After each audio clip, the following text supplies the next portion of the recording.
Orang yang beriman itu di hatinya percaya bahwa Tuhan itu wujud, bahwa Tuhan itu hidup, bahwa Tuhan itu berkuasa. Itulah orang-orang yang beriman. Udkhulu fis-silmi kafah. Masuklah ke dalam agama yang pasrah. Apa agama yang pasrah itu? Ya jangan jadi Tuhan lagi di hatimu. Jangan jadi raja lagi di hatimu. Itulah Islam. Itulah pasrah. Pasrah itu apa? Mempersembahkan kembali amanatullah, amanah hidup, amanah badan, amanah segala sesuatu yang dikerjakan badan kepada uripe Allah. Itulah yang dinamakan pasrah. Bila di dalam hatinya sudah tahu bahwa hidup ini Allah. Kenyataan ini sulit, amat sulit bagi orang-orang yang kafir. Kafir apanya? Kafir hatinya. Sulit memang. Kita menyatakan di dalam hati kita bahwa hidup inilah Allah. Sulit bagi orang-orang kafir. Bila yang wujud di dalam hati kita hanyalah diri kita sendiri, hanyalah hawa nafsu kita sendiri, itulah bukti bahwa diri kita selama ini kafir kepada Tuhan yang menciptakan diri kita selama ini. Apa bukti ayatnya?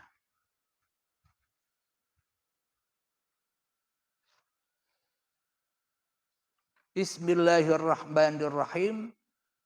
Di dalam surat Al-Furqan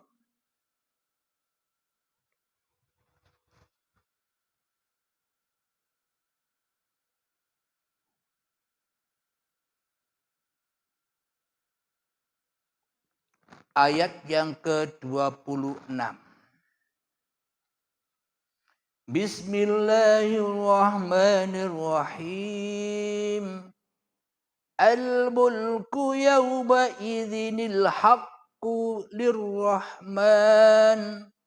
Wa kana yawman 'alal kafirina 'asira. Yang artinya kerajaan yang hak pada hari itu adalah milik Tuhan yang Maha Pengasih. Dan itulah hari yang sulit bagi orang-orang yang kafir. Berarti bila yang wujud di dalam hati kita kerajaannya iblis dan setan, berarti kita harus mengakui di dalam hati kita bahwa kita selama ini adalah orang-orang kufur kepada Allah.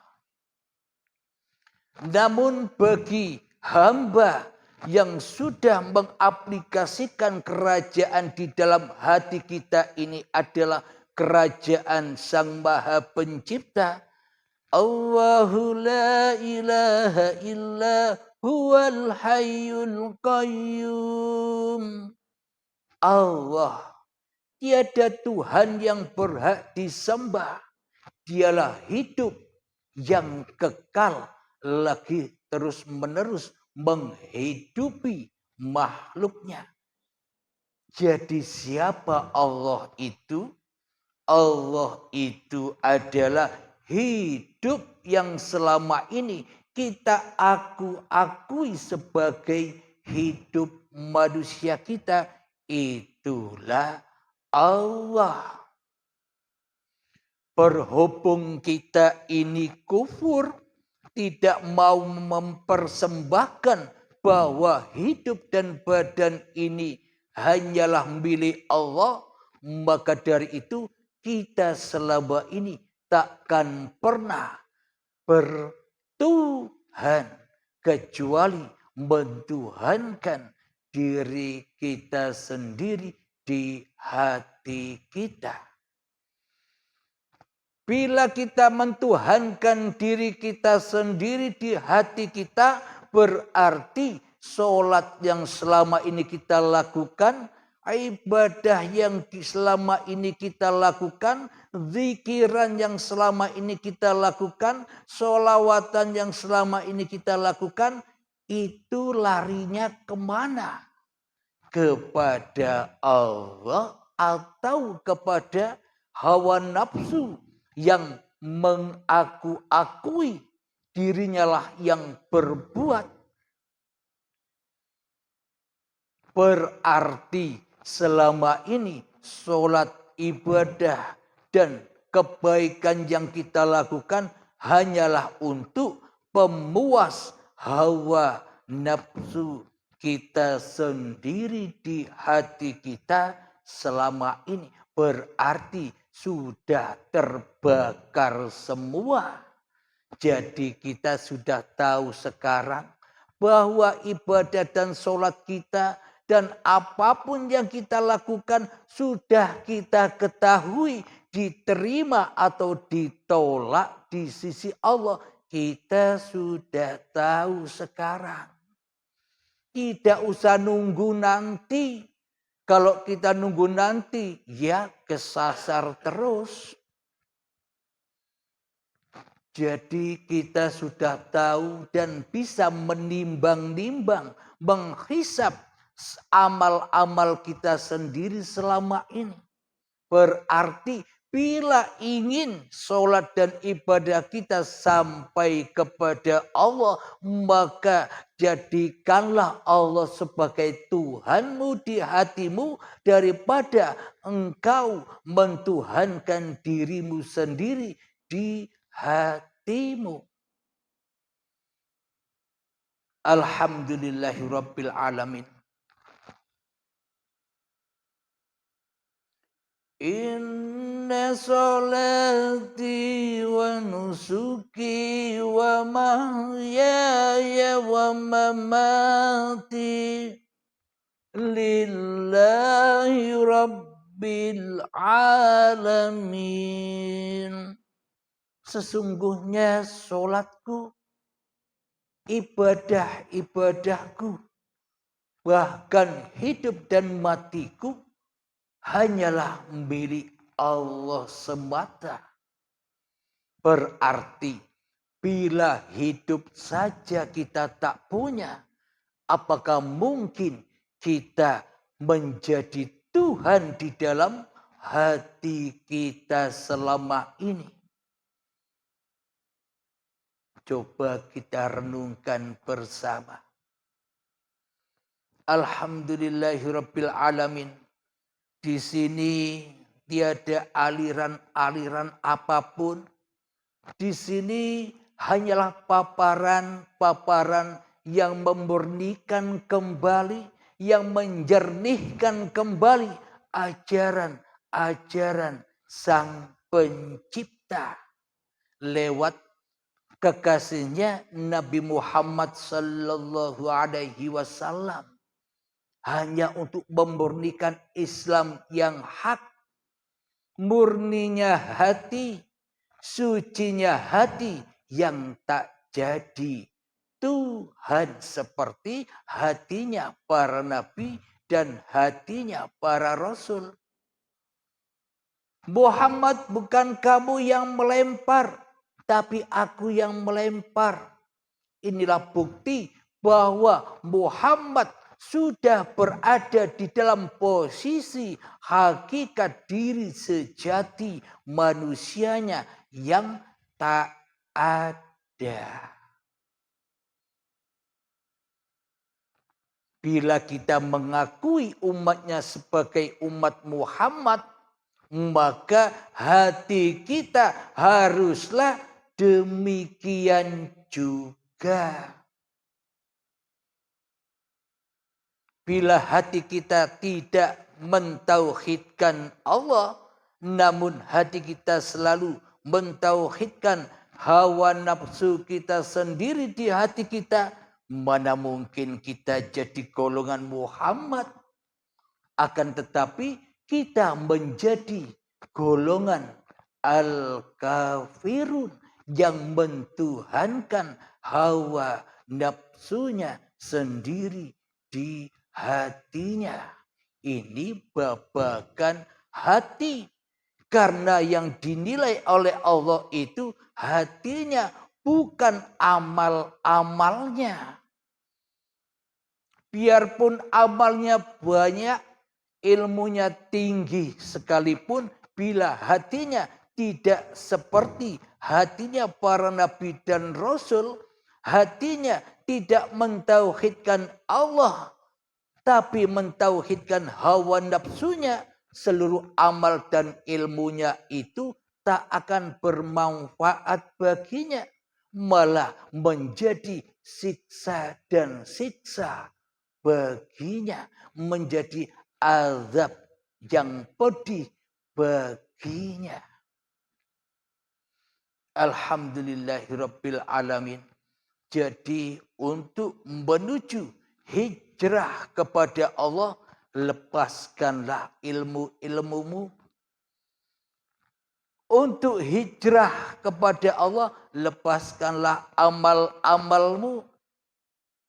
Sehingga hatimu bisa seperti Rasulullah, yang mana selalu Subhanalladzi asra bi'abdihi. Maha suci Allah yang telah memperjalankan hamba-hambanya. Lailan, di suatu malam. Apa maknanya malam? Ya tak ada manusianya yang wujud, yang ada, yang hidup, yang berkuasa, hanyalah Tuhannya yang memperjalankan cikal bakal badan manusia ini sejak dari minal masjidil harami ilal masjidil aqsa alladzi barakna, sejak dari tanah hingga menjadi bayi yang diberkahi. Kullu mauludin yuladu alal fitrah.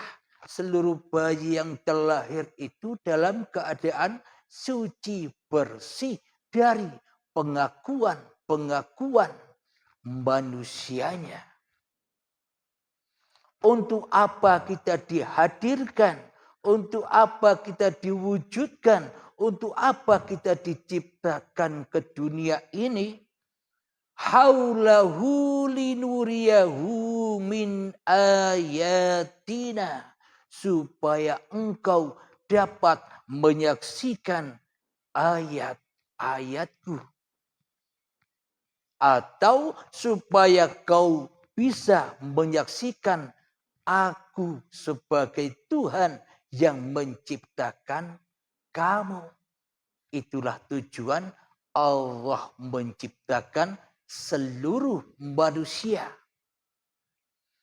Jika Isra Mi'raj itu disandarkan hanya Nabi Muhammad saja yang bisa Isra Mi'raj, para nabi, para rasul lainnya tidak bisa Isra Mi'raj, manusia lainnya tidak bisa Isra Mi'raj, maka ayatnya pasti berbunyi Subhanalladzi asra bi Muhammadin bin Abdullah. Berarti khusus hanya Nabi Muhammad saja yang bisa Isra Mi'raj. Akan tetapi ayatnya Subhanalladzi asra bi abdihi, yakni seluruh manusia itu ya Isra Mi'raj. Alhamdulillahirabbil alamin. Nabi Muhammad diciptakan oleh Allah untuk sebagai suri tauladan, untuk sebagai contoh buat seluruh manusia agar hatinya sama persis menjadi Rasulullah, bukan menjadi rasulnya hawa nafsunya sendiri di hatinya. Alhamdulillahirabbil alamin. Mohon maaf.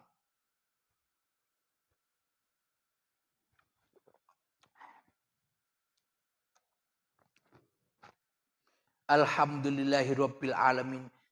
Jadi dengan pemaparan-pemaparan ini selama ini, jalan inilah supaya kita menjadi lillah di dalam hati kita.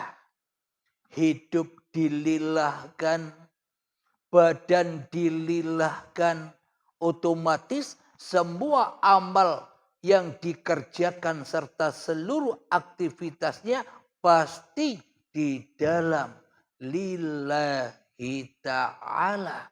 Bila hatinya sudah suci, bersih dari kewujudan-kewujudan hawa nafsunya.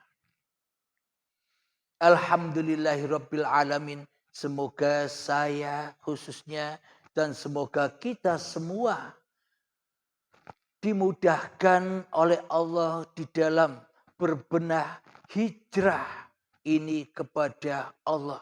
Maka singkan bajumu, bersihkan hatimu untuk hijrah, bangkit kembali di dalam pengembaraan menuju kampung halaman.